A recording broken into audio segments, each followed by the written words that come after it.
Now here we have some fraction bonds to 1. So 1/3 plus what equals 1? Our answer is 2/3 because 1/3 plus 2/3 is 3/3. Remember, when we add fractions the denominator stays the same.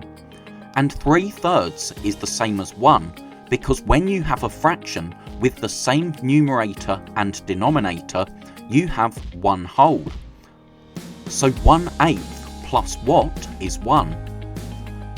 Our fraction is 7/8 because 1/8 plus 7/8 is 8/8 and 8/8 is 1 whole because the numerator and denominator are the same.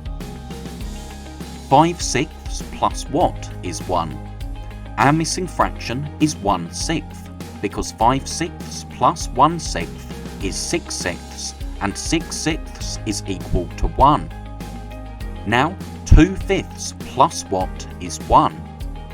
Our missing number is 3/5 because 2 plus 3 is 5, and if we have 5/5, if we have the numerator and denominator the same, we have 1 whole.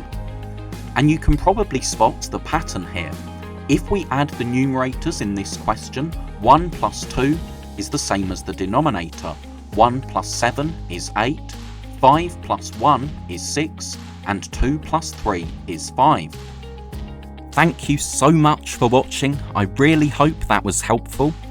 If you're a teacher or a parent, then please subscribe or go to keystage2maths.com to download resources for this lesson and many more.